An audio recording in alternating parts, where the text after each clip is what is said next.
யாழ்ப்பாண பல்கலைக்கழகத்தின் பொன்விழா ஆண்டிலே நடைபெற்று கொண்டிருக்கும் பேராசிரியர் கைலாசநாத குருக்கள் அவர்களின் நினைவு பேருரை நிகழ்வுக்கு வருகை தந்திருக்கும் அனைவரையும் வருக என வரவேற்றுக் கொண்டு நினைவு பேருரை நிகழ்வை ஆரம்பிக்கும் முகமாக மங்கள விளக்கேற்றும் வைபவம் இடம்பெறும்.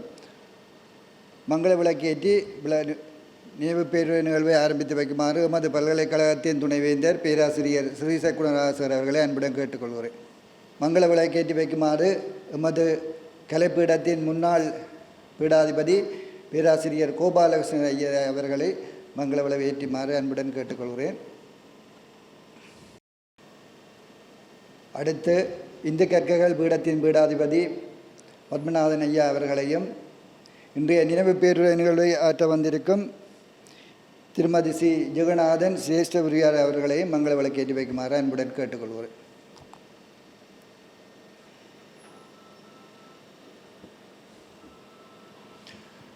மங்கள விளக்கேற்றி வைத்த அனைவருக்கும் நன்றியை தெரிவித்துக் கொண்டு அடுத்து 2 நிமிட மௌன அஞ்சலி அனுஷ்டிப்போம்.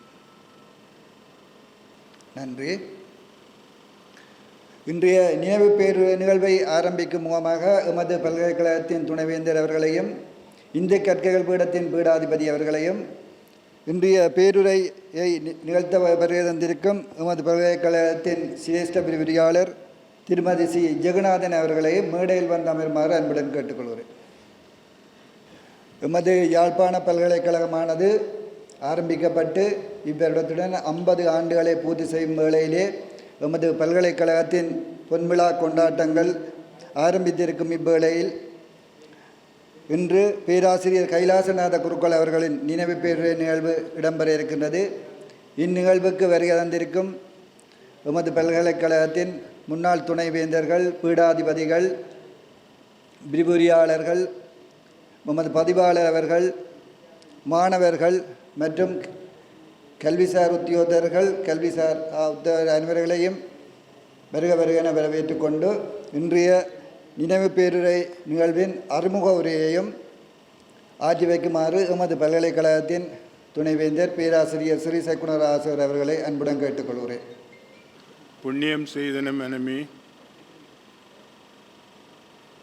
புது பூங்குவலை கண்ணியும் செய்ய கணவரும் கூடி நம் காரணத்தால் நன்னீங்கே வந்து தம் அடியார் நடுவிருக்க பண்ணி என் சென்னியின் மேல் பத்மபாதம் பதித்திடவே. அருமையான ஒரு நிகழ்வு. சமஸ்கிருத துறையில் தேர்ச்சி பெற்ற இருவர் உடைய நினைவுகளை நாங்கள் மீட்கின்ற அதே வேளையில் சமஸ்கிருத துறையில் ஓய்வு பெற்ற ஒரு அம்மையார் இந்த நினைவு பேருரை வழங்க உள்ளார். நாங்கள் பல்கலைக்கழகம் ஆரம்பித்த காலங்களில் புது மாணவர்களாக இருந்தபோது தரிசித்த ஒரு மனிதனும் தெய்வமாகலாம் என்றதுக்கு ஒரு சாட்சியாக இருந்த மனிதர் கைலாச குருக்கள்.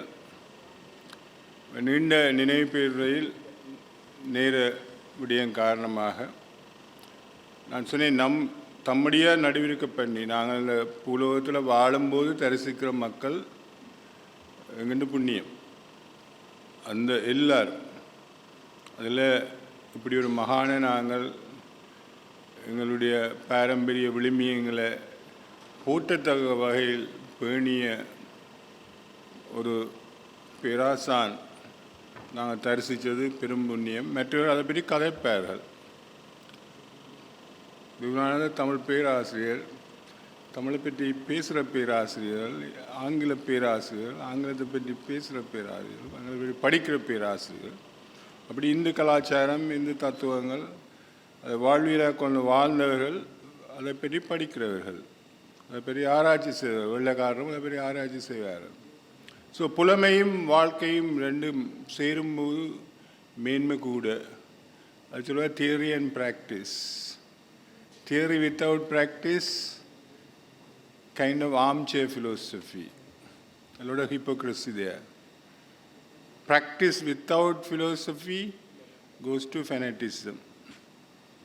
So, வாழ்நாள் பேராசிரியர் கைலாச குருக்கள் வேத சிவாகம பாரம்பரியத்தையும் பல்கலைக்கழகம் சார்ந்த அறிவியற் புலமைத்துவத்தை இணைந்த யுக சந்ததியாக திகழ்ந்தவர். யாழ்ப்பாணத்து நல்லூரில் சிவாச்சாரிய மரபு வழிவந்த இப்பெருந்தகை சமஸ்கிருதம், தமிழ், ஆங்கிலம், இலத்தீன், கிரேக்கம் முதலான மொழிவளமும் இந்து நாகரிகம், இந்தியவியல் என திரிசூல முனைகளாக இவரது ஆய்வுத்திடங்கள் நீட்சியும் கூர்மையும் பெற்று திகழ்ந்தன. இவை யாவற்றுக்கும் மேலாக அடக்கம், பணிவு என்பவற்றுடன் எவ்வுயிர்க்கும் செந்தன்மை பூண்டுகளாகிய அறமும் கிரியைகளை மனமொன்றி ஆற்றும் திறனும் இவரிடம் அமைய பெற்றிருந்தன. சேர்ப்பொன் ராமநாத வள்ளலின் சமய குருவாக விளங்கிய நல்லூர் ஸ்ரீ கமலாம்பிய சமேத ஸ்ரீ கைலாசநாத சுவாமி தேவஸ்தானத்தின் பரிபாலகர் சிவஸ்ரீ நாவே கார்த்திகேய குருக்கள் சுந்தரம்மா தம்பதிகளின் மூத்த புதல்வனாகிய பேராசிரியர் காவண்ணா கைலாசநாத குருக்கள் பரமேஸ்வரா கல்லூரியின் பழைய மாணவன் என்பதுடன் யாழ்ப்பாண பல்கலைக்கழக ஆரம்ப கர்த்தாக்களுள் ஒருவருமாவார். இந்து நாகரிகத்துறையை புதிதாக ஆரம்பித்ததோடு இந்து நாகரிகத்துறையின் ஸ்தாபன தலைவராகவும் முதற் பேராசிரியராகவும் விளங்கி மனித மாண்பியற் பீடாதிபதியாகவும் விளங்கி தனது செயலுறுதியும் சாத்வீக பாவமும் குறையாது யாழ்ப்பாண பல்கலைக்கழக நிர்வாக செயற்பாடுகளில் தம்மை முழுமையாக அர்ப்பணித்த ஆளுமை உள்ளவராவார். வைதிக மரபில் அறிவு, பயிற்சி, அனுபவம் நிறைந்த பேராசிரியர் காவண்ணா கைலாச குருக்கள் வடமொழி இலக்கிய வரலாறு, சைவ திருக்கோயில் கிரியை நெறி முதலான காத்திரமான நூல்களின் ஆசிரியராவார். உலகளாவிய நிலையில் இந்து நாகரிகம் என்னும் அறிவுப்புலத்தை கால்கொள்ளச் செய்த சிறப்புக்குரிய பேராசிரியராவார். அறிவு, ஆளுமை, முதிர்வு என்பவற்றுடன் ஒன்றுபட்ட வெண்மையான பண்பாட்டு கோலம், உடை, விறுவிறுப்பு, நிமிர்ந்த நடை என எமது பல்கலைக்கழக சூழலை தமது பிரசன்னத்தால் உயிர்ப்பூட்டி உலா வந்து பாதம் பதித்த காலங்கள் இன்றும் எம்மால் உவகையுடன் நினைவு கூறப்படுகின்றது. சாத்வீக குணம் நிறைந்த பேராசிரியர் அவர்கள் முனேச்சரம் வடிவழகி அம்பாள் மீது கொண்ட அளவற்ற பக்தி கிரியைகளுள் வசந்த நவராத்திரி காலத்து சண்டிகோம அபிஷேக ஆராதனை, மந்திர உச்சாரணம், ஸ்ரீ சக்கர பூசை முதலானவை பக்தர்களையும் பரவசமூட்டும் தன்மையானன. இத்தகைய பெருந்தகையின் சேவையினை நயந்து யாழ்ப்பாண பல்கலைக்கழகம் வாழ்நாட் பேராசிரியர், கௌரவ இலக்கிய கலாநிதி ஆகிய பட்டங்களை வழங்கி சிறப்பித்தது. யாழ்ப்பாண பல்கலைக்கழகத்தின் இன்கு கற்கைகள் பீட உருவாக்கமும் இதனை தாங்கும் விரிவுரையாளர் குழாமும் இப்பெருந்தையினை குருகுலமாக கொண்ட விடுதலை என்பது குறிப்பிடத்தக்கது. இத்தகைய பெருந்தையை கௌரவமளிக்கும் வகையில் பேராசிரியர் கைலாச குருக்கள் ஞாபகார்த்த சபையின் முன்னெடுப்பில் நிகழும் 6வது நினைவு பேருரைக்கு நாங்கள் இன்று கூடியிருப்பது மகிழ்ச்சி அளிக்கின்றது. இந்த பேராசிரியர் நினைவு பேருரையை வழங்க உள்ளவர் பேராசிரியர் மாணவியாக இருந்த திருமதி ஸ்ரீகலா ஜெகநாதன், சமஸ்கிருத, தமிழ், நீதி இலக்கியங்களில் வாழ்வியல் விழுமியங்கள் எனும் தலைப்பில் உரையாற்ற உள்ளார். கட்டுடை மாணிப்பாயை பிறப்பிடமாகவும் உரும்பிராய வதிவிடமாகவும் கொண்ட திருமதி ஸ்ரீகலா ஜெகநாதன் தன் ஆரம்ப கல்வியை கட்டுடை சைவ வித்தியாலயத்திலும் உயர்கல்வியை சுன்னாகன் ராமநாதன் கல்லூரியிலும் கற்றவர். ராமநாதன் கல்லூரியில் பலகால இடைவேளையின் பின் ஆரம்பிக்கப்பட்ட சமஸ்கிருத பாடத்தினை காபோத உயர்தரத்தில் ஒரு பாடமாக கொண்டு கற்று 1978 ஆண்டு பல்கலைக்கழகத்துக்கு தெரிவானாகினார். 1979 ஆண்டிலே சமஸ்கிருத விசேட துறைக்கான கல்விநெறி முதலில் ஆரம்பிக்கப்பட்டது. அச்சந்தர்ப்பத்தில் பேராசிரியர் கைலாச குருக்கள், பேராசிரியர் சிவசாமி, பேராசிரியர் கோபாலகிருஷ்ண ஐயர் போன்றோரிடம் கல்வி கற்கும் வாய்ப்பு அவருக்கு கிடைத்தது. சமஸ்கிருதத்தினை விசேட பாடமாக கொண்டு கற்றார். 1984 ஆண்டு முதற்கொண்டு 88 ஆண்டு வரை கொழும்பு பிரெஸ்பிட்டேரியன் மகளிர் கல்லூரியிலும், 88 ஆண்டு தொடக்கம் 91 ஆண்டு வரை சுன்னாகன் ராமநாதன் மகளிர் கல்லூரியிலும் ஆசிரியராக பணியாற்றினார்.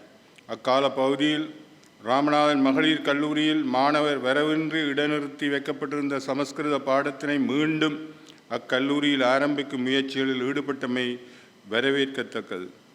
1989ஆம் ஆண்டு 92ஆம் ஆண்டுகள் வரை வரவு விரிவுரையாளராக யாழ் பல்கலைக்கழகத்தில் பணியாற்றினார். 92ஆம் ஆண்டு நிரந்தர விரிவுரையாளராக இப்பல்கலைக்கழகத்தில் தெரிவு செய்யப்பட்டு இலக்கிய கலாநிதி வீணா சிவசாமி அவர்களின் மேற்பார்வையில் முது தத்துவமானி ஆய்வினை மேற்கொண்டு 1999ஆம் ஆண்டு முது தத்துவமானி பட்டத்தை பெற்றார். பின்பு 2000 2004 2006 2015 ஆண்டுகள் வரையான காலப்பகுதியில் சமஸ்கிருத துறையின் தலைவராக பணியாற்றினார். பல்வேறு ஆய்வுக் கட்டுரைகளையும் சமஸ்கிருத இலக்கிய சோலை என்னும் நூலினையும் காபூத உயர்தர பரீட்சை மாணவர்களுக்கான வழிகாட்டு நூலையும் மாணவர் பயன்கருதி இவர் எழுதியுள்ளார். அவரை நாங்கள் இந்த நினைவு பேருரை வழங்கி இந்த ஆத்மார்த்தமாக நாங்கள் கைலாச குருக்களின் திருவடிகளை போற்றி அவருடைய அறக்கட்டளைக்கு நன்றி கூறி ஸ்ரீகலா அம்மையாரை வினயமாக வேண்டிக் கொள்கின்றேன். எமது அன்பான அழைப்பை ஏற்று இன்றைய நினைவு பேருரை நிகழ்வை ஆற்ற வந்திருக்கும் எமது விரிவுரையாளர் ஸ்ரீகலா அம்மையாரை மாலை அணிவித்து கௌரவிக்குமாறு எமது இந்து கற்கைகள் பீடத்தின் பேராசிரியர் திருமதி பவனீசன் அவர்களை அன்புடன் கேட்டுக்கொள்கிறேன்.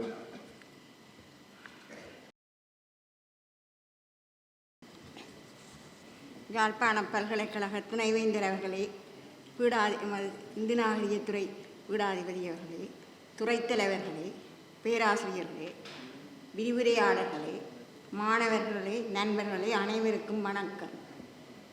பேராசிரியர் இலக்கிய கலாநிதி பிரம்மஸ்ரீ கைலாசநாத குருக்கள் அவர்களின் நினைவு பேருரையினை ஆற்றுவதற்கு கிடைத்த சந்தர்ப்பத்துக்காக மகிழ்கின்றேன். நன்றியையும் தெரிவித்துக் கொள்கின்றேன்.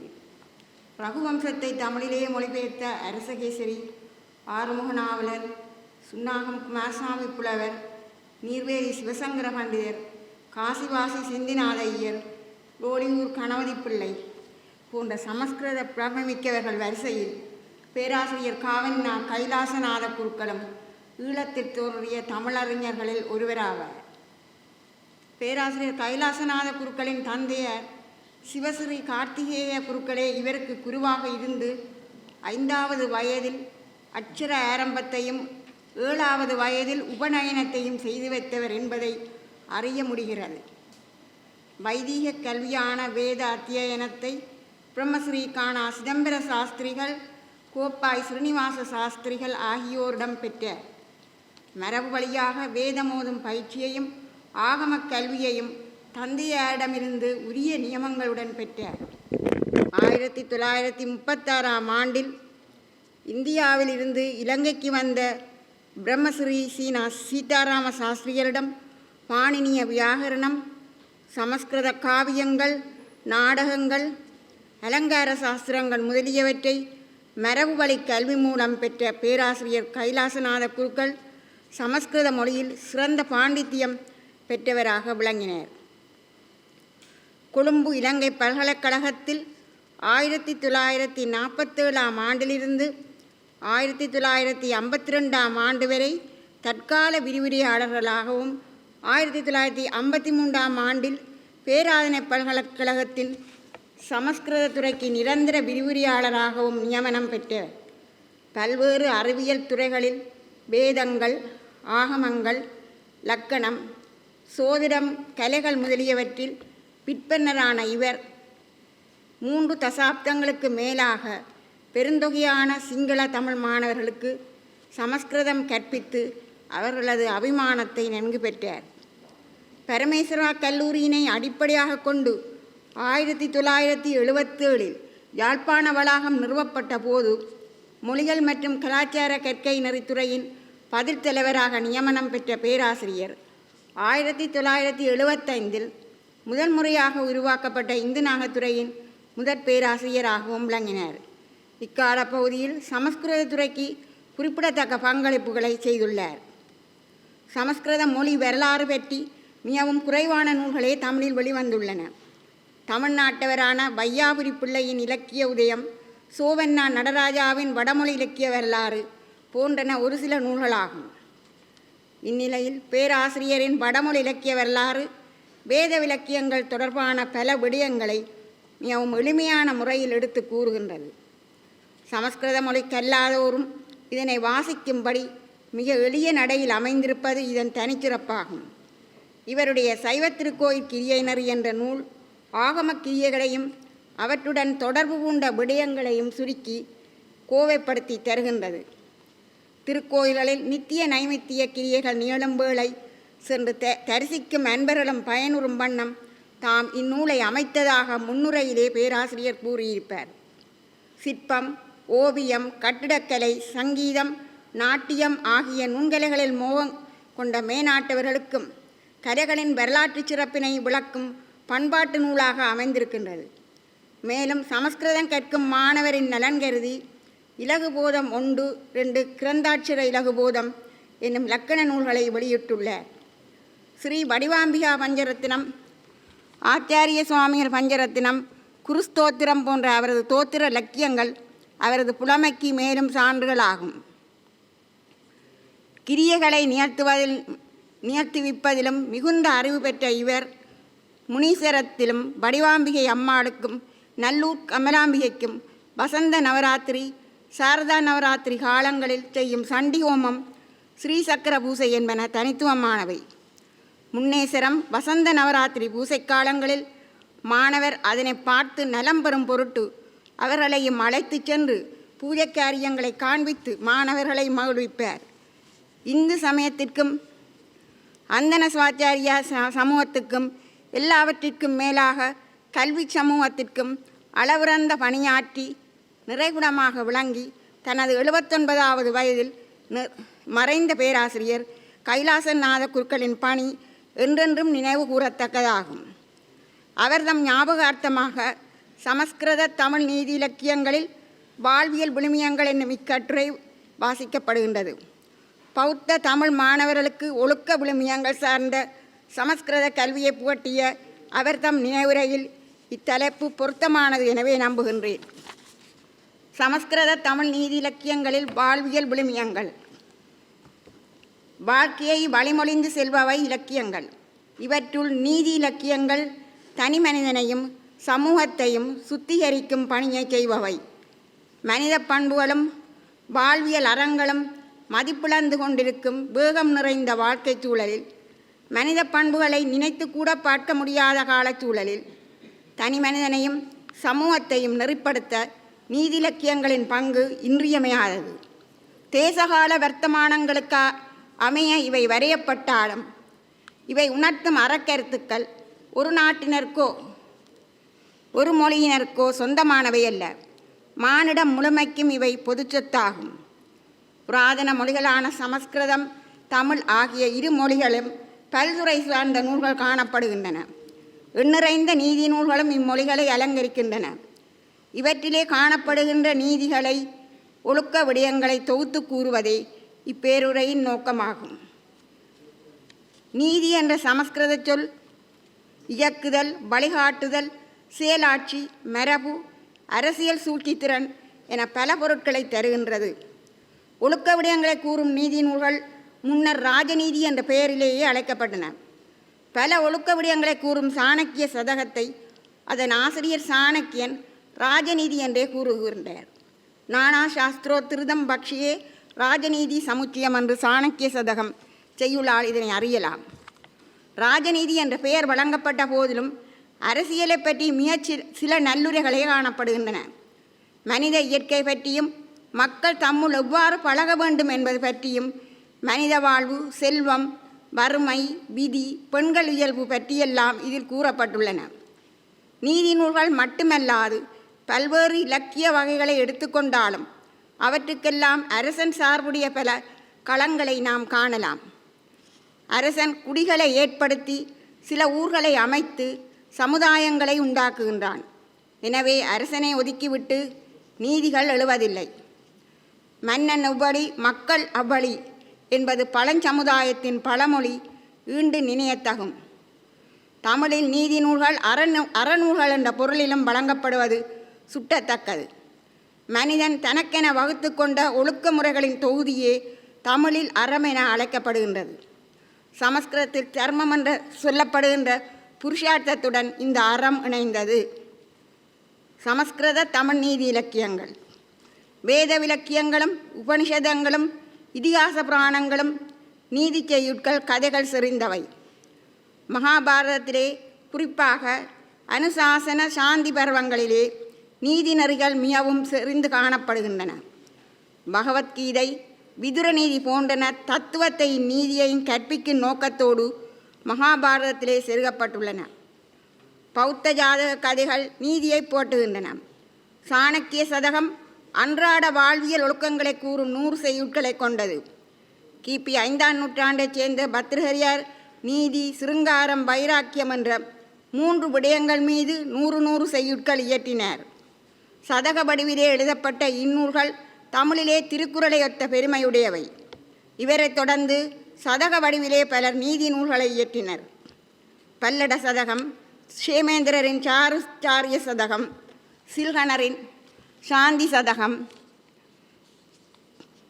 அந்யோபதேச சதகம், கலிவிடம்பன வைராக்கிய சதகம் முதலியன குறிப்பிடப்பாளன.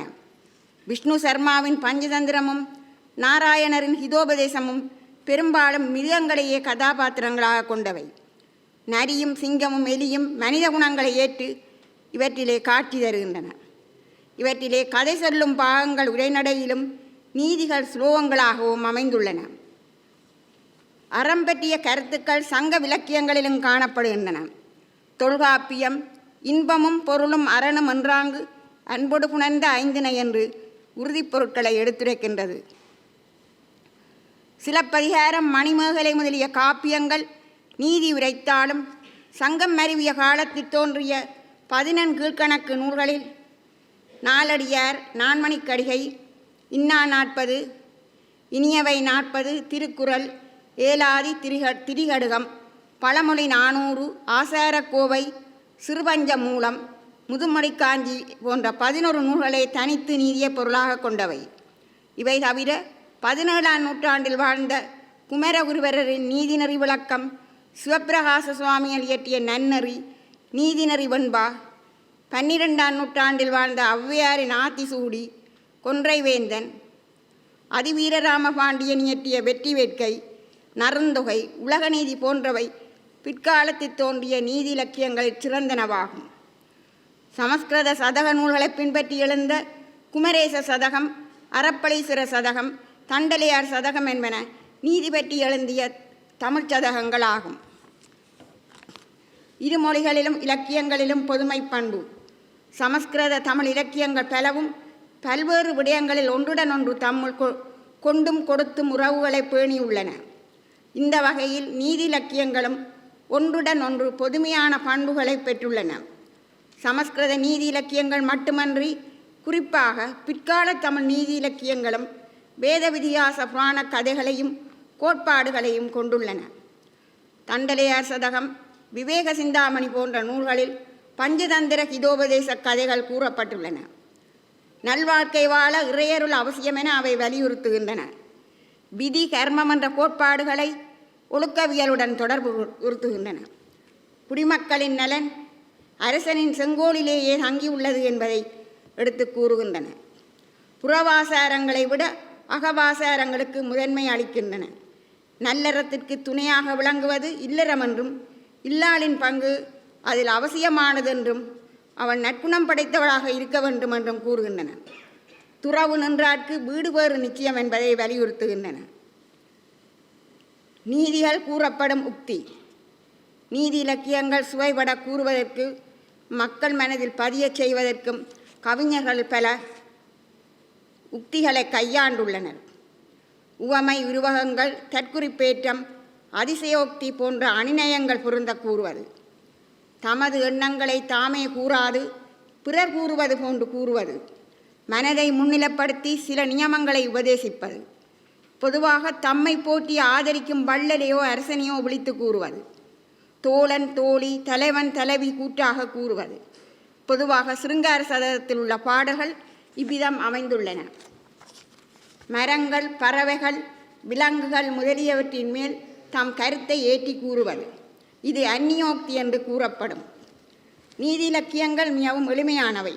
மனித வாழ்க்கைக்கு தேவையான நீதி வாக்கியங்கள் எல்லாம் வேத இதிகாசங்களில் அடங்கியிருக்க ஏன் நீதியை கவிதைகளில் போதிக்க வேண்டும் என்ற கேள்விக்கு நீலகண்ட தீட்சிதர் விடை கூறுகின்றார். சாஸ்திரங்களிலே சொல்லாட்சி கடுமையாக இருக்கும். பொருள் தெரிவது அரிதாக தோன்றும். அதே விஷயத்தை கவியின் வாக்காக கூறினால் சொல் இனிமை பயக்கும், பொருளும் எளிதாக விளங்கும். உள்ளங்கையில் ஒரு ரத்தினத்தை வைத்துக்கொண்டு பார்த்தால் அதன் அழகு முழுவதும் நமக்கு தெரிகிறது. உயர்ந்த நாகரத்தினம் பாம்பின் தலையில் இருக்கிறதே என்று அதை எடுத்து அனுபவிக்க முடியுமா என்று வினாவுகின்றார். இதிலிருந்து நீதி இலக்கியங்கள் மிகவும் எளிமையும் இனிமையும் உடையவை என்பது புலனாகின்றன. நீதி இலக்கியங்கள் கூறும் விடயங்களை சமய வாழ்வியல் விழுமியங்கள், அரசியல் வாழ்வியல் விழுமியங்கள், தனிமனித சமூக வாழ்வியல் விழுமியங்கள், இல்லற துறவர வாழ்வியல் விழுமியங்கள், புறவிடயங்கள் அடங்கியவை என வகுக்கலாம். சமய வாழ்வியல் விழுமியங்கள். சமய வாழ்வுக்கு ஒழுக்க நெறி இன்றியமையாதது. சமைத்தல் என்ற சொல் பக்குவப்படுத்தல் என்று பொருள்படும். மக்களை பக்குவப்படுத்துவது சமயம். மனிதன் புலன்களின் வழிவரும் அழுக்கை நீக்கி பொறிகளின் தூய்மை காத்து தம்மை பக்குவப்படுத்த உதவுவது சமயம். இறைவனே புலன்கள் வழிவரும் அழுக்கை நீக்க உதவுபவன். அவன் வழி நீக்கும் மெய்யான ஒழுக்க நெறியே சமயம். திருவள்ளுவர் பொறிவாயில் 5 அவித்தான் பொய்தீர் ஒழுக்கம் நெறி நின்றார் நீடு வாழ்வர் என்று பொய்தீர் ஒழுக்கமாக சமயத்தை கூறுவர். இயற்கையின் ஒரு சீர்மை, ஒழுக்க வாழ்வின் இன்றியமையாமை என்பனவற்றின் குறியீடாக ரிதம் என்ற சொல் சமஸ்கிருத மொழியில் வணக்கத்துக்குரியதாயிற்று. வருணன் ரிதத்தின் ஒழுக்கத்தை காப்போன் என்ற பொருளில் ரிதகோபன் எனப்பட்டான். வருணன் ஒழுக்கத்தை கட்டி காத்து அறத்துக்கு எதிராக நடப்போரை தண்டிக்கும் ஆற்றல் பொருந்தியவனாக கூறப்பட்டான். இயற்கை ஒழுங்கை மீறியவர்கள் தண்டிக்கப்பட்டனர். அகாலத்தில் வசந்தத்தை ஏற்படுத்தி சிவனின் மனதிலே காமத்தை ஏற்படுத்த முயன்ற மன்மதன் சிவனாலே தண்டிக்கப்பட்ட வரலாற்றை குமார சம்பவம் கூறுகின்றது. இறைவன் உண்டு என்பதற்கான காரணங்களை கூறுதல். மனித இன வரலாற்றில் வழிபாட்டு மரபு மிக தொன்மையானது. தொடக்க காலத்தில் மனிதன் இயற்கையில் நடந்த மாற்றங்களைக் கண்டு அச்சங்கொண்டு அவற்றை வழிபடத் தொடங்கியதே வழிபாட்டின் தொடக்கத்திற்கு காரணமாக அமைந்தது. உலக வரலாற்றில் இயற்கை வழிபாடு மிக தொன்மையானதாகும். இறைவனின் தன்மை, உருவம், அருள்தன்மை குறித்த கருத்துக்கள் நம்பிக்கையின் அடிப்படையில் நிலவுகின்றன. இலக்கியங்களில் இறைவன் தன்மைகளும் இறைவன் உண்டு என்பதற்கான காரணங்களும் கூறப்படுகின்றன. இறைவனே தவம் செய்து உலகை படைத்ததாகவும் படைத்த பின் அவற்றுள்ளே தானே நிறைந்ததாகவும் வெளிப்பட்டவை, வெளிப்படாதவை, அறிவு, அறியாமை, உண்மை, உண்மையற்றவை என்று அவரே ஆனதாகவும் ஆதலால் எல்லாவற்றுக்கும் அடிப்படை அவரே என்றும் தைத்திரிய உபநிடதம் கூறுகின்றது. வேதநாயகம் பிள்ளை இறைவன் இருப்பது உண்மை என்றும் அதற்கான சான்றுகளையும் தனது நீதி நூலில் உலகியல் அடிப்படையில் எடுத்து கூறியுள்ளார். உலகத்தின் தோற்றத்துக்கும் உலகப் பொருட்களின் தோற்றத்திற்கும் காரணம் உண்டு. ஒன்றிலிருந்து மற்றொன்று உருவாகின்ற மாற்றங்களுடன் புதிய பொருட்களை தோற்றுவிக்கின்றது. இது உலக இயல்பு. இவ்வுலக நடைமுறைகள் அனைத்தும் தனக்கு மூலமான ஒன்றிலிருந்தே நிகழ்கின்றன. அந்த மூலம் இறைவன் என்பதும் கவிஞர் வேதநாயகம் பிள்ளையின் சிந்தனை. அரண்மனையை கண்டதும் மன்னனின் நினைவும், குண்டலத்தை கண்டதும் பொற்கொல்லனின் நினைவும் எழுவது இயற்கை. அரண்மனை, குண்டலம், ஆடை இவற்றை கண்டதும் தொடர்புடைய பொருட்கள் நினைவில் வரும் பான்மையில் இவ்வுலகத்தை காணும்போது அதனை படைத்தவன் உண்டு என்பதை உணர வேண்டும். மண்டபம் மாதி கண்டோர் மயனுழல் எண்ணல் போலும், குண்டல முதற் கண்டோர் பொற்கொல்லன் உண்டு எண்ணல் போலும், ஒண்டுகில் கண்டோர் நெய்தனொருவன் உண்டு எண்ணல் போலும், அண்டமற்ற கண்டன் செய்தோன் உளனென அறிவாய் நெஞ்சே. ஓவியம் ஓவியனின்றி அமைவதில்லை. பாவை அதனை அசைத்து நடிக்கச் செய்பவர்களின்றி அசைந்து நடித்தல் இல்லை. யாழ் மீட்டுபவர்கள் இல்லாமல் இசையை வெளிப்படுத்துவதில்லை.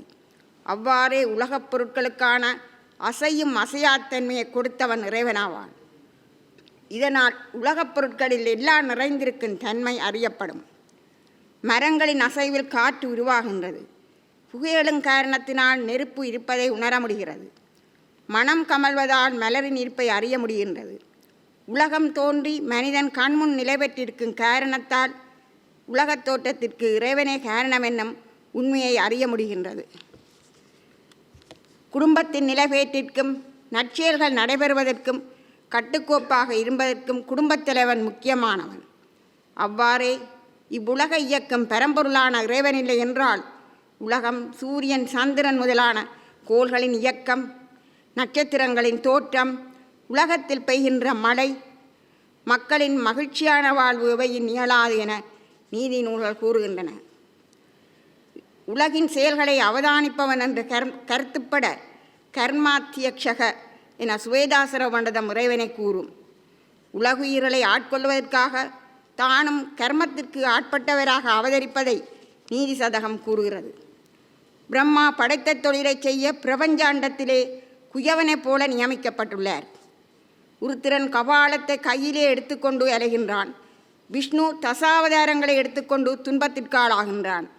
இவை அனைத்துக்கும் கர்மமே காரணமென கர்மத்தின் வலிமையை பத்திருகரி கூறுவனர்.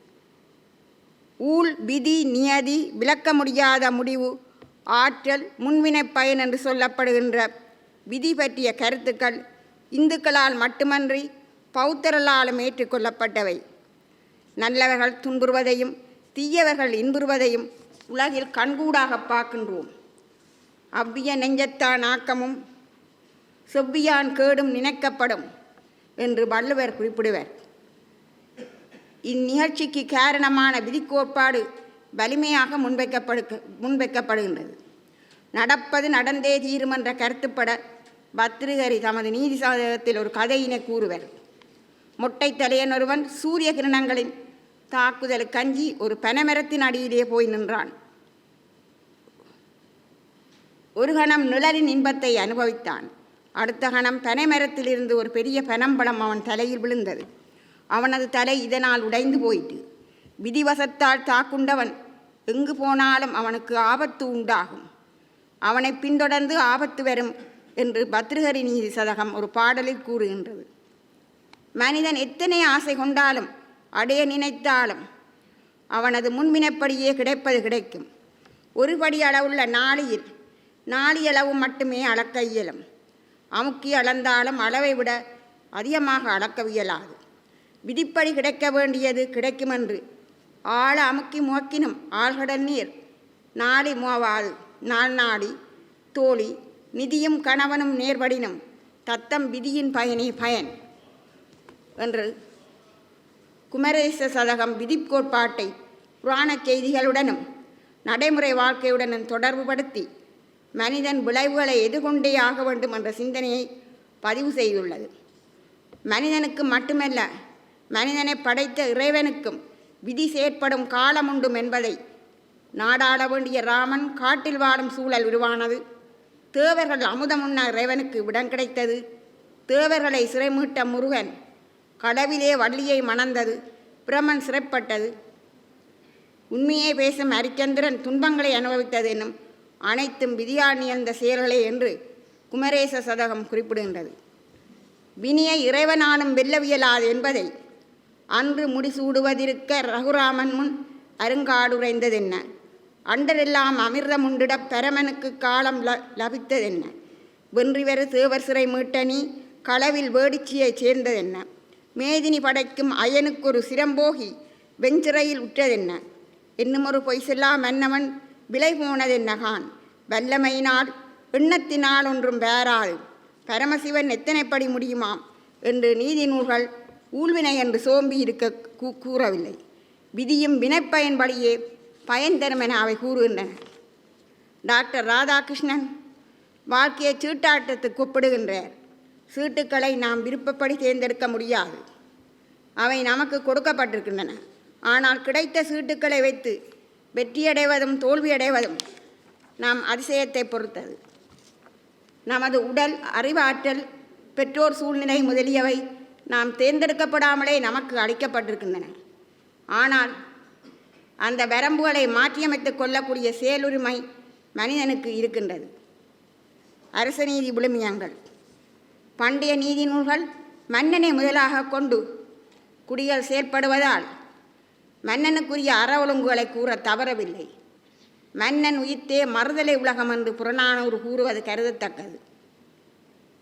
அரசனின் மகிழ்ச்சி குடிமக்களின் மகிழ்ச்சியிலேயே தங்கியுள்ளது. குடிகளுக்கு எது திருப்தி அளிக்குமோ அதையே மன்னன் செய்ய வேண்டும். உலகில் வாழும் குடிகளெல்லாம் மழையை நம்பி வாழ்தல் போல குடிமக்கள் அரச நீதியை நம்பி வாழ்கின்றனர். வள்ளுவர் இதனை வான் நோக்கி வாழும் உலகு எல்லாம் மன்னவன் கோள் நோக்கி வாழும் குடி என்ற பாடலில் பதிவு செய்துள்ளது. மகாபாரதத்திலே வரும் சாந்தி பர்வம், விதுர நீதி, சுக்கிரநீதி போன்றனவும் மனதர்ம சாஸ்திரம், அர்த்த சாஸ்திரம் போன்ற தர்ம சாஸ்திரங்களும் தமிழ்ச்சங்க நூல்களான புறநானூறு, 10 பட்டினப்பாடை போன்றவற்றில் அரசு ஆட்சி முறை குறித்த செய்திகள் காணப்படுகின்றன. சங்கம் மருவிய கால அறநூல்களில் அரசியல், வினைத்திறன், அமைச்சியல், படைவீரர்களின் ஆண்மை, மன்னர்களைச் சேர்ந்து ஒழுகுதல், அவர்களை அண்டி வாழும் முறை, நேர்மையாக ஆளுந்தன்மை முதலிய விடயங்கள் கூறப்படுகின்றன. மன்னன் எவ்வாறு வாழ வேண்டும் என்று மகாபாரதம் உபதேசிக்கின்றது. உறுதியாக செங்கோல் செலுத்தும் மன்னனை அது மயிலுக்கு ஒப்பிடுகின்றது. மயில் உறுதியான சிறகுகளை கொண்டிருப்பது போல அரசன் உறுதியான அமைச்சர் முதலியவர்களை கொண்டிருத்தல் வேண்டும். மயில் தன் தோற்றத்தால் காக்கை முதலியவற்றின் குறை தோன்றும்படி இருத்தல் போல அரசன் நேர்மையால் பகைவர்களுடைய குணங்களை வெளியாகும்படி இருத்தல் வேண்டும். மயில் தன்னை பாதுகாத்து கொண்டு பாம்பு முதலியவற்றை அடிக்க எப்போதும் எச்சரிக்கையாக இருப்பது போல அரசன் ஆசாரத்தில் இருந்து கொண்டு தண்ட நீதியில் கவனம் செலுத்துவான் என சாந்தி பர்வம் கூறுகின்றது. விதுர நீதி சிறந்த தலைவன் எதுவும் பேச மாட்டான், இரகசியங்களை வெளியிட மாட்டான், கோபம், பெருமை, பொய்யான பணிவு ஆகியவற்றை விலக்கி விடுவான், துயரங்களை சோர்ந்து போகாமல் சரியான மனநிலையில் இருப்பான் என்று கூறுகின்றது. ஜனங்கள் நன்கு போஷிக்கப்பட்டால்தான் பூமியிடமிருந்து அரசன் நல்ல பலனை பெற முடியும். கெட்டவர்களுக்கு முக்கியத்துவம் கொடுப்பவனும் கீழ்த்தரமான செய்கைகளை உடையவனும் தர்மத்துக்கு கட்டுப்படாதவனுமாகிய அரசனை ஒதுக்க வேண்டும் என பத்ருஹரியார் கூறுவார். நீதிசார் அனுபவத்திரட்டு என்ற நூல் அரசன் செங்கோலை நடத்துங்கால் 11 வித ஒழுங்கை மேற்கொள்ள வேண்டும் என்று கூறுகின்றது. அவையாவன நடுவு நிலைமை, எந்த செயலையும் ஆராய்ந்து நடுவு வழி நிற்றல் வேண்டும். காரணம், செயலின் நோக்கி அறிய வேண்டும். காரியம், எந்த செயலின் காரியத்தையும் ஆராய்ந்து செய்ய வேண்டும். செயலின் இடமறிந்து வினையாற்ற வேண்டும். காலம், இன்ன காலத்தில் இன்ன செயலை செய்ய வேண்டும் என அறிதல் வேண்டும். விரிவறிதல், விரிந்த முறையிலே எல்லா கூறுகளையும் உள்ளடக்கி ஆய்ந்து செய்ய வேண்டும். உக்தி, தகுந்த உக்தியை கையாள வேண்டும். கைவிடாதிருத்தல், செயலை இறுதி வரை மேற்கொள்ள வேண்டும். தன் விழி போல் காத்தல், அரசாட்சியை விழி போல கருதல் வேண்டும். பேதம், எதிரிகளை இனங்கண்டு பேதப்படுத்த வேண்டும். அறம், அறத்தை போதிக்க வேண்டும். தனி மனித சமூக விழுமியங்கள், மனிதனுடைய நம்பிக்கைகள், எண்ணங்கள், கருத்துக்கள் என்பவற்றின் அடிப்படையில் அமைந்தவை விழுமியங்கள் என்று சொல்லப்படுகின்றன. விழுமியங்கள் என்ற சொல்லுக்கும் மதிப்புகள் என்ற பொருளும் உண்டு. அதாவது மனிதனது வாழ்க்கையை மதிப்புக்குரியதாக மாற்றுவது விழுமியங்களாகும். மக்கள் இவற்றை வாழ்ந்து அறிந்து அடுத்த தலைமுறைக்கு கொடுத்து செல்வர். இந்த வகையிலே நீதி நூல்கள் பல்வேறு தனிமனித சமூக அறவியல் ஒழுக்கங்களை கூறுகின்றன. ஒவ்வொரு மனிதனுக்கும் சமூக அமைப்புக்குள் இயங்குபவன். இன்பத்தை கொடுக்கும் செயல்களில் ஈடுபடுவது மனித இயல்பு.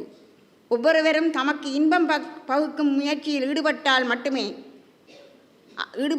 அது மற்றவர்களுக்கு துன்பத்தை தருவதற்கு ஏதுவாகும். சமுதாயம் பெறும் இன்பமே இன்பமாகும். தனி மனிதன் சுயநலத்தின் அடிப்படையில் தேடும் இன்பம் இன்பமாகாது. அறத்தான் வருவதே இன்பம், மற்ற எல்லாம் புறத்த போலுமிட என்று கூறுவது கருதத்தக்கது. இன்பத்தை கொடுப்பது அறம் என்று கூறாமல் அறம் எதை கொடுக்கிறதோ அது மட்டுமே இன்பம் என்கின்றார் வள்ளுவர். பிறரை துன்புறுத்தியோ நேர்மை இல்லாத வழியில் வரும் இன்பத்தை பெற்றவர்கள் புகழெய்துவதில்லை என்று கூறுகின்றார். மானச உல்லாசம் என்ற நூல் இந்துக்களின் அறநோக்கத்தை புலப்படுத்தும் பகுதிகளை உடையது. மன்னன் ஒருவனுக்கு தேவையான அறவொழுக்கங்களை கூறுவது போல் அமைந்த பகுதியில் தனிமனித சமூக அறங்களும் இதில் கூறப்பட்டுள்ளன. பொய்மை, வஞ்சனை, புறர்மனை விளைதல், உண்ணத்தகாதன உண்ணல் என்பவற்றை விளக்க வேண்டும். அழுக்காறு, இழிகுலத் தொடர்பு தவித்தல் வேண்டும். கடவுளை வணங்கி பசுக்களையும் மந்தனரையும் பிறத்தல் வேண்டும். பிதிரரை வணங்கியும் விருந்தினரை ஓம்பியும் ஆசானை பணிந்தும் நோன்பு நோட்டும் தீர்த்தமாடுதல் முதலியவற்றை செய்தல் வேண்டும்.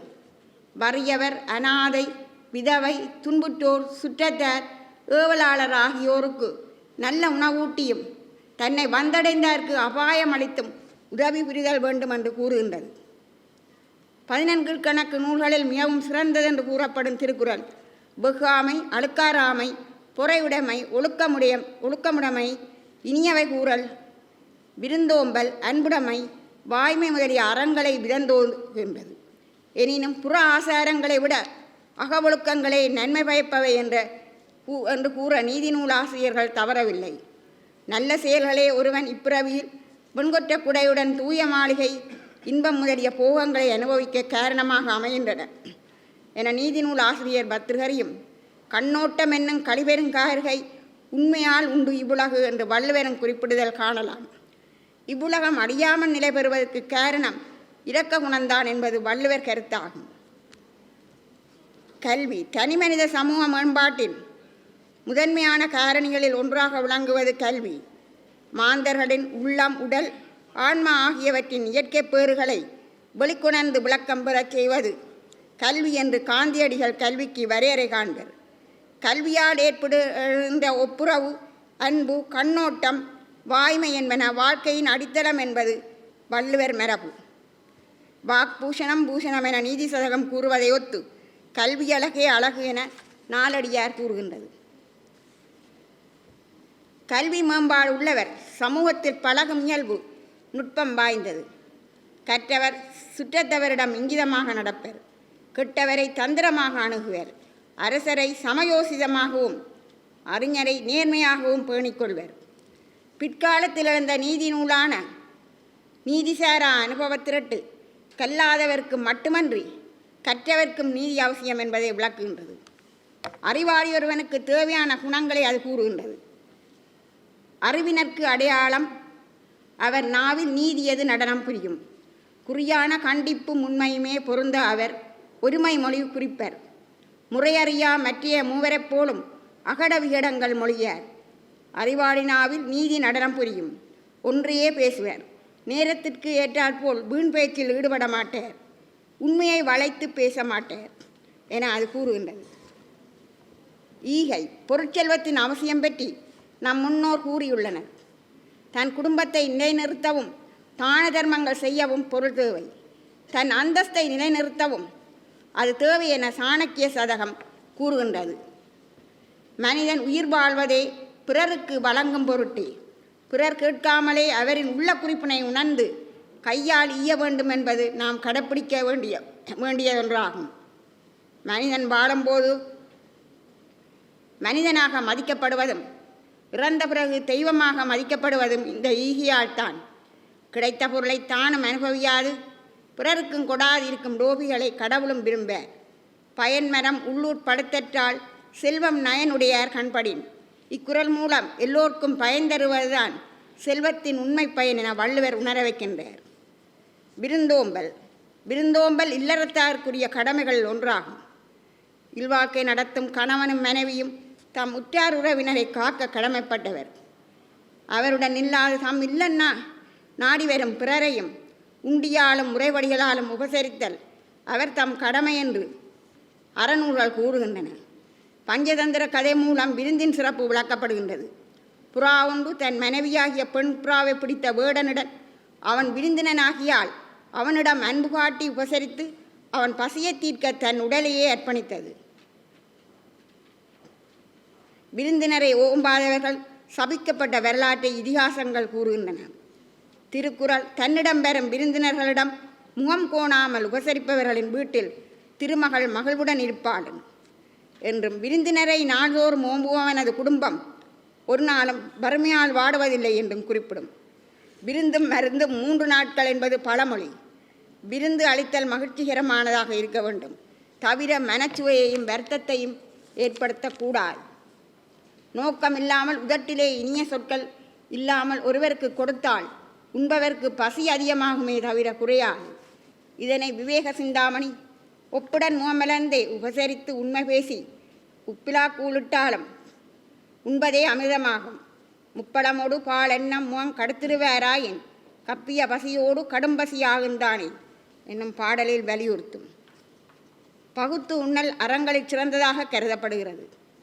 பகுத்துண்டு பல்லியர் ஓம்பல் நூலோர் தொகுத்த அறங்களில் தலையாயாகும்.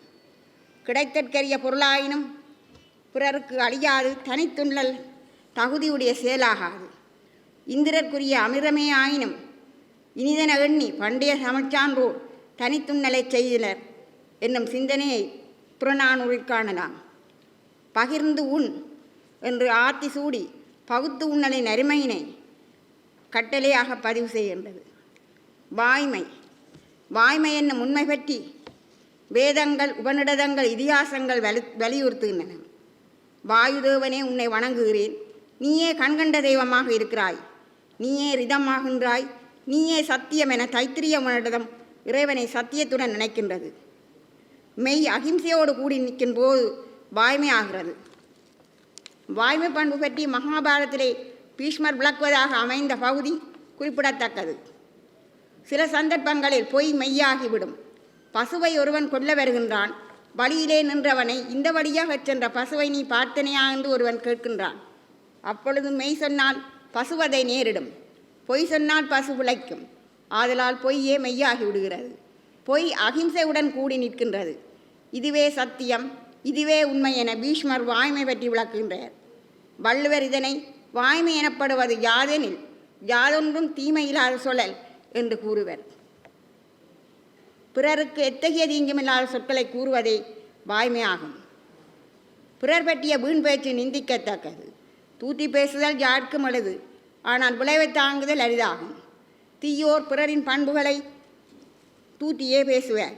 நாணமுள்ள மனிதனை மடையன் என்பர், வீரனை இரக்கமற்றவன் என்பர், குலைவாய் பேசுபவனை கோழை என்பர், துணிவுடன் பேசுபவனை வாயாடி என்பர் என பத்ருஹரி நீதி சதகம் கூறும். விவேக சிந்தாமணி பஞ்சந்திர கதை மூலம் புறங்கூறுவார் இயல்பை விளக்குகின்றது. சொல்லுவார் வார்த்தை கட்டு தோழமை இயல்வான் புல்லர், நல்லவர் விசாரியாமல் செய்வரோ, நரி சொற்கேட்டு வல்லரி எருதுங்கூடி மாண்டதோர் கதையைப் போல புள்ளியர் ஒருவராலே போகுமே அற்பர் நேசம். சிங்கமும் எருதுங்கூடி நட்பு பூண்டு வாழுங்கால் நரி இடையே வந்து அவற்றை பகைமை ஊட்டியமையை இப்பாடல் மூலம் நினைவுபடுத்துகின்றது. இணக்கமுடல் வாழ்தல். தனி மனிதன் சமுதாயம் என்ற தகுதியை பிறவியலாது. சமூகத்தில் பிறருடன் இணைந்து இயங்கும் போதுதான் நல்லிணக்கம், விட்டு கொடுத்தல் முதலிய நற்குணங்களையும் இரக்க குணத்தையும் பெறுகின்றான். தனி மனிதன் சமுதாய உணர்வுகளை உற்று நோக்கி தன்னை அதற்கு தக்க முறையில் சீரமைத்து கொள்ள வேண்டும். சமூகத்துக்கு இணக்கமாக இல்லாவிட்டால் பழிகளை சுமக்க நேரிடும். சமூகத்தில் ஒருவரை ஒருவர் புரிந்து கொண்டு நட்பு கொள்ள வேண்டும். இணக்கமருந்து இயங்கு என்ற ஆத்திசூடி பாடல் இதனை விளக்குகின்றது. வறுமையால் இருக்கும் உறவுகளை உறவினர் மதிப்பதில்லை. இதனை விவேக சிந்தாமணி ஆளிலை பூவுங்காயும் அழிதரு பழமும் உண்டேல் சாலவே பற்றியெல்லாம் தன்குடி என்றே வாழும்.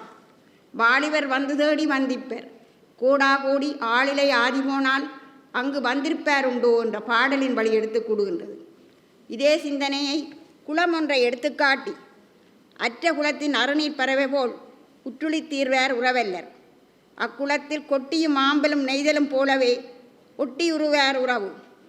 இப்பாடல் நீர்வற்றிய குளத்திலிருந்து நீங்கிச் செல்கின்ற நீர்ப்பறவைகள் போல வறுமையுற்ற காலத்தில் நம்மை விட்டு விலகிச் செல்பவர்கள் உறவினர் அல்லர். நீரற்ற குளத்தில் உள்ள அல்லி, கொட்டி, நெய்தல் என்னும் தாவரங்கள் போல் விலகாமல் சேர்ந்திருந்து துன்பங்களில் பங்கெடுத்துக் கொள்பவர்களே உறவினர்கள் ஆவார் என்று குறிப்பிடுகின்றது. துணை வலிமை. குடும்ப வாழ்வில் உறவுகள் ஒருவருக்கொருவர் துணையாய் உதவியாய் இருத்தல் வேண்டும். ஒருவர் தன் தேவையை தன்னால் மட்டுமே நிறைவேற்றிக் கொள்ள இயலாது. தம்பி உடையான் படைக்கஞ்சான் என்னும் பழமொழியும் ஒற்றுமையே வலிமை என்னும் சிந்தனையும் நோக்குதற்குரியன. நெல் இரு பகுதிகளை உடையது. மேலே உள்ளது உமி, உள்ளே உள்ளது அரிசி. உமி இன்றி வெறும் அரிசி மட்டும் முளைத்து பயனில்லை. அவ்வாறே எத்தனை வலிமை உடையவர்களும் அனைத்தையும் தம்மால் நிறைவேற்றிக் கொள்ள இயலாது என்று துணைவலியின் இன்றியமையாமையை மூதுரை பதிவு செய்துள்ளது. இல்லற வாழ்வியல் விழுமியங்கள். நல்லறத்துக்கு துணையாக விளங்குவது இல்லறமாகும். வாழ்க்கையில் மனைவியின் பங்கு இன்றியமையாதது. நற்குணமுடைய பெண் இருக்கும் வீட்டில் எல்லா செல்வங்களும் இருக்கும். அவள் வீட்டின் அதிதேவதையாக ரிக்வேதம் கூறுகின்றது. கணவனுக்கு பணிந்து கற்பு கடகம் பூண்டொழுகிய மனைவியரை பற்றிய கதைகளை இதிகாசங்களும் புராணங்களும் சித்தரிக்கின்றன. இந்திய பெண்மைக்கு சான்றாக சீதை, சாவித்திரி, தமயந்தி போன்ற பெண்களை அவை சுட்டுகின்றன.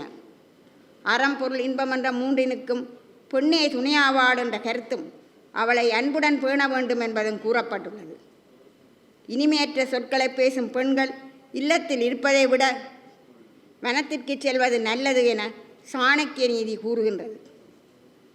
கணவன் மனைவியின்பால் ஊடல் விளைந்த போதும் அவ்வூடலும் அறம்பிழைய காரணமாக அமைந்ததை ஐங்குறுநூறு தெரிவிக்கின்றது. மாரி வாய்க்க, வளம் நனி சிறக்க, நெற்பல பொழிக, பொன் பெரிது சிறக்க என்னும் மருதத்தினை சான்றுகள் மூலம் இதனை அறியலாம். திருவள்ளுவர் இல்வாழ்க்கை, வாழ்க்கை துணை நலம் என்னும் 2 அதிகாரங்களில் இல்லற வாழ்க்கையின் மாண்பினை உணர்த்துவர். இல்லற வாழ்க்கையை நடத்துகின்ற இல்லறத்தான் இல்லறவியல்போடு தொடர்புடைய உறவினர், நண்பர், எளியவர்கள் என்ற 3 வகையார்க்கும் உபகாரி. துறவிகளுக்கும் ஏழைகளுக்கும் அவனே துணை. முன்னோர்களை நினைத்து செய்ய வேண்டிய பூசைகளையும் தெய்வத்தை வழிபட்டு செய்கின்ற தான தர்மங்களையும் வீட்டுக்கு வந்திருக்கின்ற விருந்தினர்களையும் உபசரிப்பது அவளது கடமை. துறவரம், தவம் முதலிய மற்ற முயற்சிகளில் ஈடுபட்டவர்கள் காட்டும் சகிப்புத்தன்மையை விட இல்லாளின் சகிப்புத்தன்மையே மேலானது. கற்பு நெறி தவறிய பெண்கள் இல்லறத்தை நடத்த மாட்டார் என நீதி நூல்கள் தெரிவிக்கின்றன. வேசியர் வாக்கில் அமுதமும் மனதில் விஷமும் இருக்கும் என சிருங்கார சதகம் வேசியர் இயல்பை சுட்டுகின்றது. தீய பெண்களின் குணங்களை விவேக சிந்தாமணி பதிவு செய்துள்ளது. தீய பெண்களின் மேலே விழுந்து அழுவாள், தின்ற தாம்பூலத்தை எச்சிலாக இருப்பினும் தின்பாள், உன்னுடன் பிரியாமல் இருப்பேன் என்பாள். இவை அனைத்தும் பொய்யாகும். இத்தகைய பொய்யான அன்பை காட்டும் பெண்களை அடைந்தால் வருவதெல்லாம் துன்பங்களாகும். தீய பெண்களை நம்புவர்கள் நாயை விட கீழானவர்கள் என்றவாறு விவேக சிந்தாமணி கூறும் கருத்து சிந்திக்கத்தக்கது. வெம்புவாள் விழுவாள் பொய்யே, மேல் விழுந்து அழுவாள் பொய்யே, தம்பலம் தின்பாள் பொய்யே, சாகுறேன் என்பாள் பொய்யே, அம்பினும் கொடிய கண்ணால் 1000 சிந்தையாளை நம்பின பேர்களெல்லாம் நாயினும் கடையாவாரே என்ற பாடலில் வலியுறுத்துகின்றது. மேலும் தீய பெண்களின் குணங்களை அறிந்து அவர்களை விட்டு நீங்க வேண்டும் என்பதை அது வலியுறுத்துகின்றது. துறவர விழுமியங்கள். உலக இன்பங்களை வெறுத்து இறைநிலைக்கு உதவும் பொருட்டு மனிதன் எடுக்கும் முயற்சி துறவரவாகும். மனித வாழ்க்கையில் யாக்கை நிலையாமை, செல்வம் என்ற 3 நிலையாமைகளை இலக்கியங்கள் வலியுறுத்துகின்றன. மகாபாரதத்தில் உள்ள ஒரு கதை நிலையற்ற இன்பத்தை நுகர மனிதன் செய்யும் எத்தனத்தை கூறுகின்றது. மனிதன் ஒருவன் யானை ஒன்று காட்டில் துரத்தி வர அவன் பயந்து இடிந்து வீழ்கின்ற கிணற்றிலே வீழ்கின்றான். அங்கே ஒரு அருகம்புல்லில் வேரை பற்றி கொண்டே தொங்குகின்றான். அப்போது கீழே இருக்கின்ற 5 தலை பாம்பு அவனை பார்த்து சீற தொங்கிக் கொண்டிருக்கின்ற அருகின் வேரை எலி கடிக்க, அருகின் வேரை பிடித்த அம்மனிதனுக்கு இவ்வளவு துன்பங்களுக்கு மத்தியிலே ஒரு துளி தேன் அவனது நாக்கில் வந்து விழுகின்றது. அதை அவன் தனது நாக்கினால் நக்கினான். அதனை போன்றதே இவ்வுலக வாழ்க்கையின் இன்பவுமாகும்.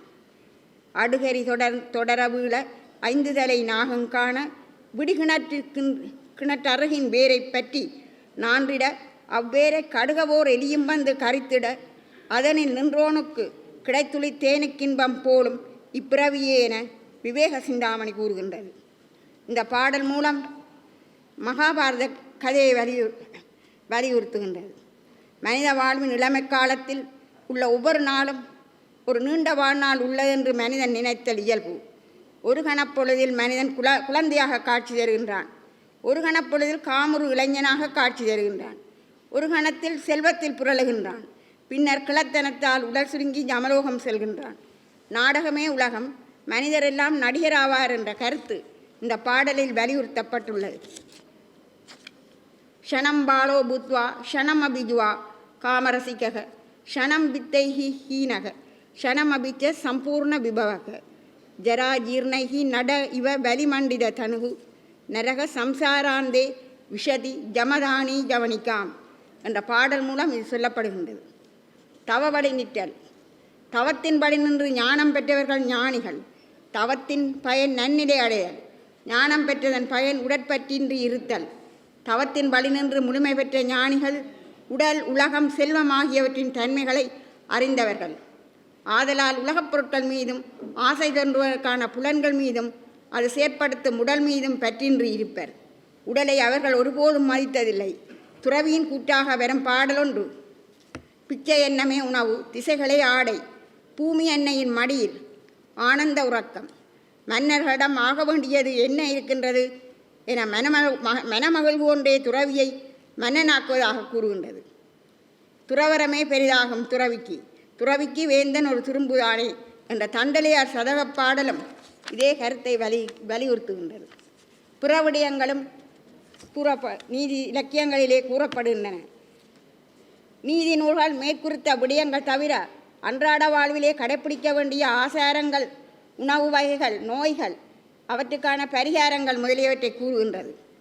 சுக்கு, மிளகு, திப்பிலி என்ற 3 பொருட்கள் சேர்ந்து உடலுக்கு நன்மை செய்வது போல திரிகடிகத்தில் உள்ள ஒவ்வொரு பாடலில் 3 நீதிகள் சேர்ந்து அறியாமையை போக்கி வாழ்வினை நன்னிலைப்படுத்தும் என்று கருதப்படுகின்றது.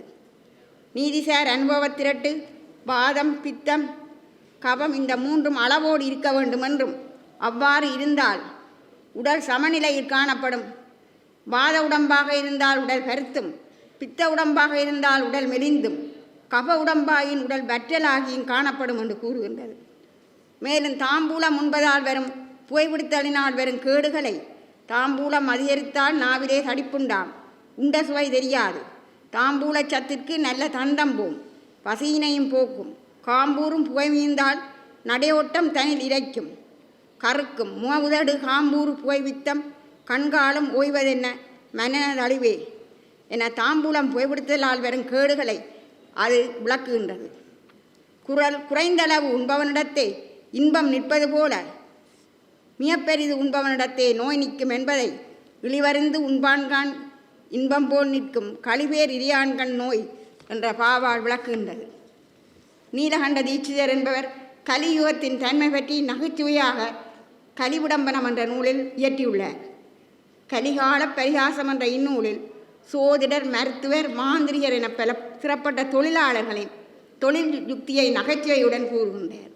ஒரு சோதிடன் தன்னிடம் கேள்வி கேட்கின்றவனிடத்தில் ஒரு சமயம் கை ஊடுமென்றும் யாவும் கை ஊடுமென்றும், இப்போதாவது வரும் காலத்தினாலாவது கை ஊடுமென்று 2ம் கலந்து கூற வேண்டும். இதேபோல கவிகள் ஒருவனை துதி செய்வதையே துதிக்கின்றனர். ஒரு பொருளின் குணத்தை தாமாக கண்டு துதிப்பதில்லை. ஒரு வண்டு புழு விடயமாக கவிகள் எத்தனை கற்பனை செய்துள்ளார்கள். இவ்வாறு கலியுகத்தின் தன்மைகளை ஆசிரியர் பரிகாசம் செய்துள்ளார். தொகுப்புரை: நீதி இலக்கியங்கள் தனிமனிதனையும் சமூகத்தையும் சுத்திகரிக்கும் பணியை செய்பவை.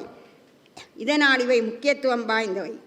இவை உணர்த்தும் அறக்கருத்துக்கள் ஒரு நாட்டினருக்கோ அன்றி ஒரு மொழியினருக்கோ சொந்தமானவை அல்ல, மானிடம் முழுமைக்கும் சொந்தமானவை. சமஸ்கிருதத்திலும் தமிழிலும் பல நீதி நூல்கள் தோன்றியுள்ளன. சமஸ்கிருதத்திலே பத்ருஹரியாரின் நீதி சிருங்கார வைராக்கிய சதகங்கள் தமிழில் உள்ள திருக்குறளை ஒத்த பெருமை உடையவை.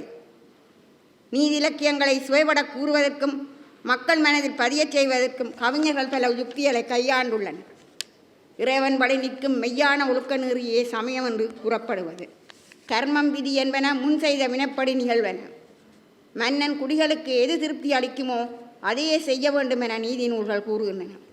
புறவாசாரங்களை விட அகவாசாரங்களுக்கு அவை முதன்மை அளிக்கின்றன. இல்லறமே நல்லறங்கள் செய்வதற்கு ஏற்ற களமாக விளங்குகின்றது. இல்லற வாழ்வு குடும்பத்தையும் பிறரையும் போற்றுவதற்கு இடமாக இருக்கின்றது. ஐம்புலன்களை ஒழித்து அவற்றின் வழி நில்லாமல் இறைவழியில் நின்று ஞானம் பெறுவதால் வீடு பெறலாம் என்று கூறுகின்றன.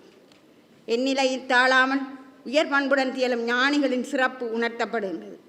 நோய்கள், அவை தீர்க்கும் முறைகள், கலியுக மாந்தரின் செயல்கள் போன்ற விடயங்களும் நீதி நூல்களில் உணர்த்தப்படுகின்றன. இந்த பேருரையை மிகவும் பொறுமையாகவும் அமைதியாகவும் கேட்டுக்கொண்டிருந்த அனைவருக்கும் எனது நன்றியை தெரிவித்துக் கொண்டு விடைபெறுகின்றேன். சமஸ்கிருத தமிழ் நீதி இலக்கியங்களில் வாழ்வியல் விழுமியங்கள் என்ற ஒரு ஆய்வு தலைப்பிலே இன்றைய பேராசிரியர் கைலாசநாத குருக்கள் அவர்களின் நினைவு பேருரையை நிகழ்த்தி சென்றிருக்கும் எமது பல்கலைக்கழகத்தின் சிரேஷ்ட விரிவுரையாளர் திருமதி சி ஜெகநாதன் அம்மையாருக்கு எமது பல்கலைக்கழகத்தின் சார்பில் நன்றிகளை தெரிவித்துக் கொண்டு அடுத்து நன்றியுரையை வழங்கி வைக்குமாறு எமது இந்து கற்கைகள் பீடத்தின் பீடாதிபதி திருவாளர் பத்மநாதன் ஐயா அவர்களை அன்புடன் கேட்டுக்கொள்கிறேன். பேராசிரியர் கைலாசநாத குருக்கள் அவர்களுடைய 2024ஆம் ஆண்டிற்கான 6வது நினைவு பேருரைக்கு தலைமை தாங்கி நடாத்தி கொண்டிருக்கின்ற மாண்புமைந்த துணைவேந்தர் அவர்களே, இந்த நினைவு பேருரையினை சமஸ்கிருத தமிழ் நீதி இலக்கியங்களில் வாழ்வியல் விழுமியங்கள் என்கிற பொருளிலே ஆற்றி அமர்ந்திருக்கின்ற சமஸ்கிருத துறையினுடைய சிரேஷ்ட விரிவுரையாளர் ஸ்ரீமதி ஸ்ரீகலா ஜெகநாதன் அவர்களே, இங்கு அவையிலே வீட்டிருக்கின்ற மேனாள் துணைவேந்தர் அவர்களே, பதிவாளர் அவர்களே, வாழ்நாட் பேராசிரியர்களே, பீடாதிபதி அவர்களே மற்றும் இந்து கற்கைகள் பீடத்தினுடைய பேராசிரியர்களே, விரிவுரையாளர்களே, மாணவ செல்வங்களே, உங்கள் அனைவருக்கும் எனது பணிவான வணக்கங்களினை முதற்கண் தெரிவித்துக் கொள்கின்றேன். பேராசிரியர் கைலாசநாத குருக்கள் அவர்களுடைய சிந்தனைகள் இன்றும் பசுமரத்து ஆணி போல பல்லோரது நினைவுகளிலும் இன்றும் ஊசலாடி வருகின்ற ஒரு பசுமையான நிகழ்வுகள். கொழும்பு பல்கலைக்கழகத்தில் அவரிடம் கற்ற சிங்கள மாணவர்களுடைய சிந்தனைகளை விடுத்து பேராதனை பல்கலைக்கழகத்திலே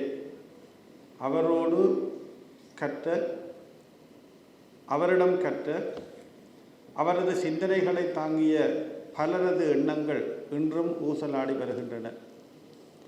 அத்தகைய நினைவுகளினுடைய ஒரு பதிவுகள் அவரை ஒரு இறைவனாக மதித்து ஒரு உயர்ந்த சிந்தனையாளராக, உயர்ந்த ஆய்வாளனாக, சிறந்த ஆசிரியனாக, சிறந்த ஒரு வழிகாட்டியாக விளங்கிய பெருமைகளை நாம் இன்றும் நினைவு கூறுகின்றோம். அத்தகைய ஒரு நினைவு என்றும் நமக்கு பதிவுகளாக அமைய வேண்டும் என்கின்ற ஒரு நோக்கத்தோடு 2000ஆம் ஆண்டு அமரத்துவமடைந்த பேராசிரியர் கைலாசநாத குருக்கள் அவர்களுடைய நினைவுகளை நினைவு தாங்க வேண்டும் என்கின்ற எண்ணத்தோடு அவருடைய மாணவர்களாகிய நாம் பேராசிரியர் கைலாசநாத குருக்கள் ஞாபகார்த்த சபை என்கின்ற ஒரு நிறுவனத்தினை உருவாக்கி செயலாற்றி வருகின்றோம். அந்த செயலாற்றி வருகின்ற செயற்பாடுகளினுடைய வரிசையிலே அப்பெருந்தகையினுடைய எண்ணங்கள், அவர்கள் தீர்க்க தரிசனமாக எமக்கு விட்டு சென்ற பல்வேறு விதமான சிந்தனைகள், அவர் எமக்கு காட்டிய வழிகாட்டல்கள் முதலானவைகள் என்றும் எமக்கு ஒரு தீர்க்க தரிசனமுடைய சிந்தனைகளாகவும் வழிகாட்டிகளாகவும் அமைகின்றன.